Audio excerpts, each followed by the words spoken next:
Hello बच्चों, let's read the question. A source of unknown frequency gives 4 beats per second when sounded with a source of known frequency 250 hertz. Okay. The second harmonics of the source of unknown frequency gives 5 beats per second when sounded with the source of frequency 530 hertz, 13 hertz. The unknown frequency is. Let's start solving this question starting from the key concept. इसका key concept ये बनेगा कि जो हमारा unknown frequency होता है, our unknown frequency will be equal to, अगर मैं अननोन फ्रीक्वेंसी को एफ बोल दूं, यहां पर मैं लिख लेता हूं this is my unknown frequency. That unknown frequency is equal to source frequency. जो सोर्स की फ्रीक्वेंसी होगी, source frequency plus minus beat frequency. या तो प्लस होगा फिर या तो माइनस होगा, प्लस माइनस बीट फ्रीक्वेंसी. यही इसका की कॉन्सेप्ट बनने वाला है, तो जिससे हम इस क्वेश्चन को जो है सॉल्व करने जा रहे हैं. क्योंकि अगर आपको अननोन फ्रीक्वेंसी निकालनी है, that will be simply equal to source की फ्रीक्वेंसी कितनी है और उसके साथ जो बीट फ्रीक्वेंसी है या तो वो ऐड हो जाएगी या तो वो सब्ट्रैक्ट हो जाएगी उसके साथ. तो ये आपका फाइनल कंक्लूजन निकल के आ रहा है. Now start solving this question और स्टेप बाय स्टेप चलते हैं. सबसे पहली बात जो हम करेंगे, हमारे पास एक सोर्स है जिसके पास अननोन फ्रीक्वेंसी जो है ऑफ अननोन फ्रीक्वेंसी वो कितनी बीट्स दे रही है, 4 beats per second when sounded with a source of known frequency 250 hertz. Okay, तो अगर आपके पास पहली अननोन फ्रीक्वेंसी हम देखेंगे एफ अननोन, या हम लिखेंगे एफ अननोन किसके बराबर आ जाएगा, फिलहाल F unknown will be equal to, वो किसके बराबर आ जाएगा, that will be equal to simply, एक तो आपकी सोर्स फ्रीक्वेंसी है वो कितनी है, दैट इज 250 हर्ट्ज, और प्लस नोन फ्रीक्वेंसी कितनी है, बीट फ्रीक्वेंसी कितनी है, दैट इज 4. या तो इस सोर्स फ्रीक्वेंसी को 4 ऐड होगा या 4 सब्ट्रैक्ट होगा. तो यहां से आपके दो केसेस मिलने वाले हैं.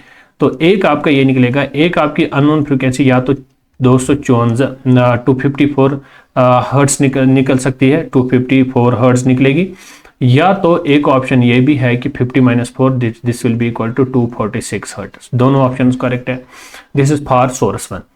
तो अगर अब बात करेंगे दूसरे वाले केस के लिए, दूसरे वाले केस के अंदर ये क्या बोल रहा है, दूसरे वाले केस के अंदर ये बोल रहा है ये चीज के जो आपकी second harmonics of the second harmonics of the source of unknown frequency gives 5 beats per second when sounded with the source of frequency 513 hertz. तो एफ अननोन, इसको मैं एफ अननोन 1 रखता हूं नाम, या इसको मैं एफ अननोन डैश रखता हूं नाम. ओके, इसको मैं एफ अननोन डैश रखता हूं नाम. तो that will be also equal to source frequency. Second के लिए सोर्स फ्रीक्वेंसी कितनी है, now the source frequency is 513 hertz. तो बीट फ्रीक्वेंसी कितनी है, that is 5 beats per second. Okay, तो यहां पे भी आपको दो केसेस मिलेंगे. एक तो क्या होगा, 513 प्लस 5, दिस इज 518 हर्ट्ज निकल सकती है आपकी अननोन फ्रीक्वेंसी. दूसरा 513 plus minus 5, this is 508 hertz आपकी दूसरी ऑप्शन निकल के आ जाएगी.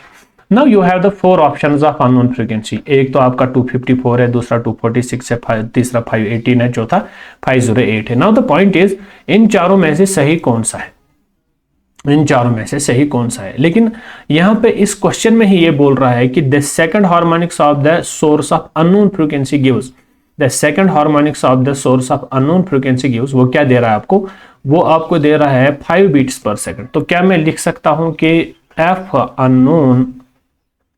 अननोन डैश जो आपका है, एफ अननोन डैश जो आपका है, that is second harmonics 2 times F unknown first. F unknown first वो इसी के बराबर आ रहा है. जो क्वेश्चन में बोल रहा है the second harmonics of the source of unknown frequency gives 5 beats per second when sounded with the source of 513 hertz, the unknown frequency is. तो क्या मैं एफ अननोन की जगह पे मान लेता हूं, मैं यहां पे लेट अस सपोज, अगर मैं इस वाली कंडीशन को चेक करूं 508 वाली कंडीशन, तो क्या मैं लिख सकता हूं 508 की जो कंडीशन होगी, that 508 will be 2 times equal to F unknown sorry, जो मैंने पहले केस में लिया था. तो 2 से कैंसिल हो जाएगा, दिस इज 2 2 4, 2 5 10, दिस इज 2 4 8. यहां से मेरा एक ऑप्शन निकल के आ रहा है कि जो आपका एफ अननोन निकला है दैट इज 254 हर्ट्ज पर सेकंड, सॉरी 254 हर्ट्ज, ये आपका एफ अननोन निकल के आ गया है. नाउ द पॉइंट इज, मुझे हर किसी ऑप्शन को चेक करना है और देखना है कि अगर मैं 518 को आप डिवाइड करूं 2 से तो कितना आएगा. This is 2 2 jar 4, 2 5 jar 10, 2 9 jar यानी 259 तो इसमें कोई ऑप्शन ही नहीं है।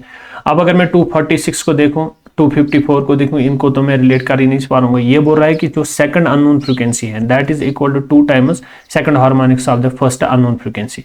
तो उस हिसाब से अगर मैंने इन दो को चेक किया, जब मैंने 508 को चेक किया तो 254 हर्ट्ज मुझे मिल गया है आंसर, जो कि option B is the correct option. लेकिन अगर मैं 508 के केस में 5118 के केस में ले लूं तो आंसर जो आपका आ रहा है दैट इज 2 2 जार 4, 2 5 जार 10 और साथ में अगर 259 यहाँ पे एक और आंसर आ सकता है, लेकिन 259 तो ऑप्शन में कोई आंसर है ही नहीं।